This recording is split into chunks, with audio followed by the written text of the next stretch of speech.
et nous allons passer à la peinture proprement dite. Alors, dans cette technique que nous vous enseignons, nous passons de la peinture au dessin et du dessin à la peinture de façon insensible, c'est-à-dire que nous n'arrêtons quelque part jamais de dessiner.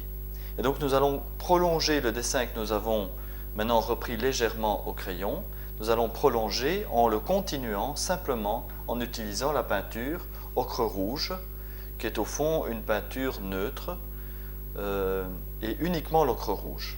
Alors, d'une façon générale, quand vous vous servez de pigments, vous en prenez juste la quantité nécessaire. Vous avez ici les pots dans lesquels on a mis le pigment avec un petit peu d'eau au-dessus pour éviter qu'il ne sèche. Vous prenez avec votre palette un petit peu de pigment, voilà, comme ceci, et vous en déposez dans votre palette creusée. Ça suffit amplement. Vous pouvez après dissoudre votre petit bâton ici pour pouvoir enlever et le nettoyer alors avec un petit chiffon de papier. Alors une fois qu'on a ça, il nous faut encore le liant de cette peinture. Nous avons de l'eau, ça c'est pour le diluer. Je vous montre le pot d'eau, voilà, de l'eau, et le liant. Et le liant, c'est du jaune d'œuf.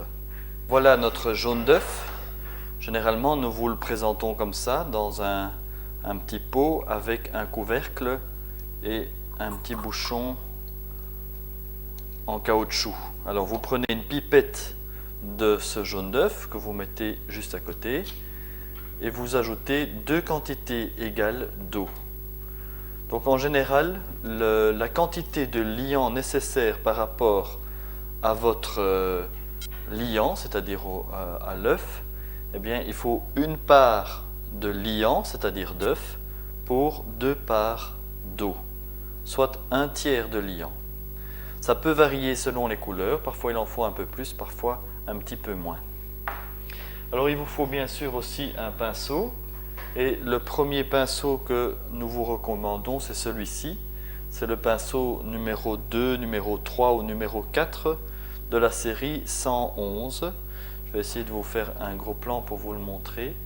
Donc il ne faut pas le confondre, voilà, vous voyez bien, c'est donc bien un 111 et non pas le 222 qui est un poil beaucoup plus long, ce qui convient pour d'autres étapes mais pas pour celle-ci. Alors vous organisez votre table si vous êtes droitier en mettant la peinture, tout ce qui est peinture à votre droite.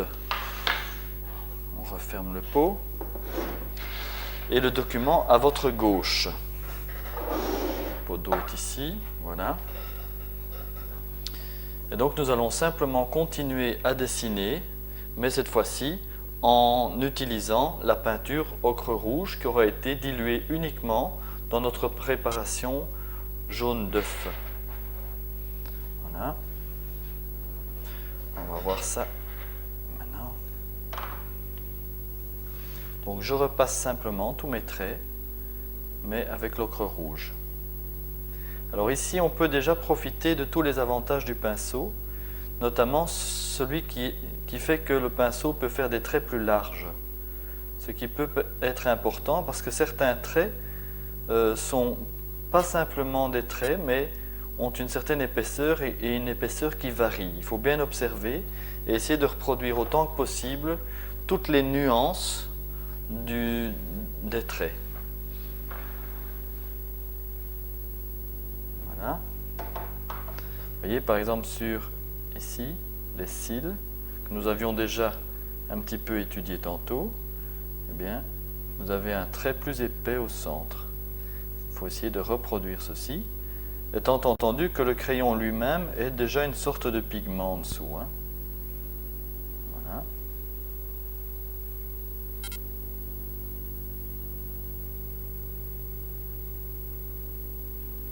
Regardez bien votre document avant de faire chaque trait pour voir si ce que vous avez préparé sur votre planche correspond encore à votre modèle original.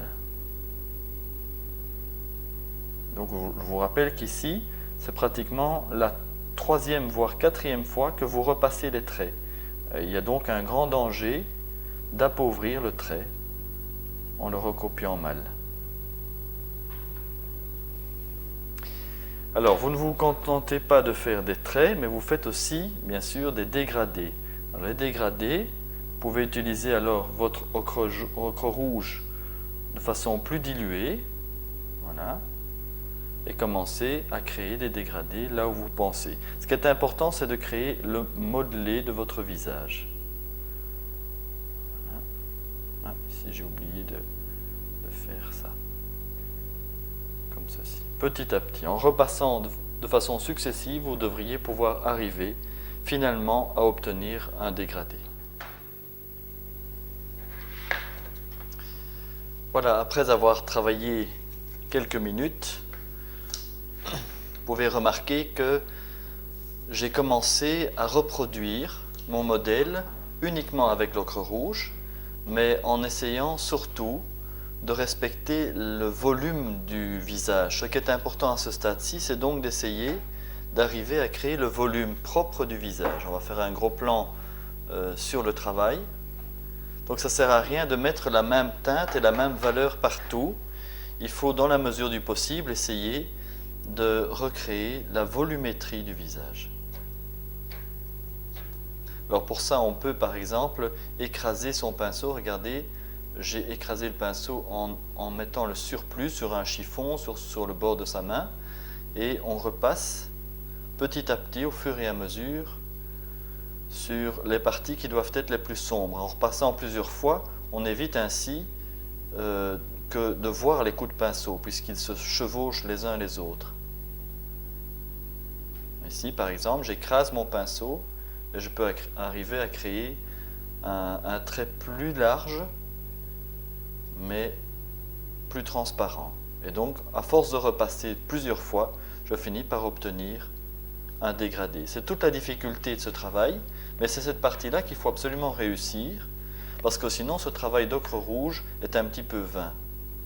Si ce n'est que pour faire des traits, ça ne sert pas à grand-chose. Ce qu'il faut essayer, c'est de bien observer sur votre modèle, ici, les zones d'ombre et de lumière dans le visage, et de les reproduire sur votre planche, comme si vous aviez une icône à peindre en noir et blanc, sauf qu'ici ce n'est pas du noir et blanc, mais c'est de l'ocre rouge et blanc. Les parties les plus claires, on les laisse blanches, et les parties les plus sombres, on essaye d'arriver jusqu'à l'ocre rouge le plus dense possible.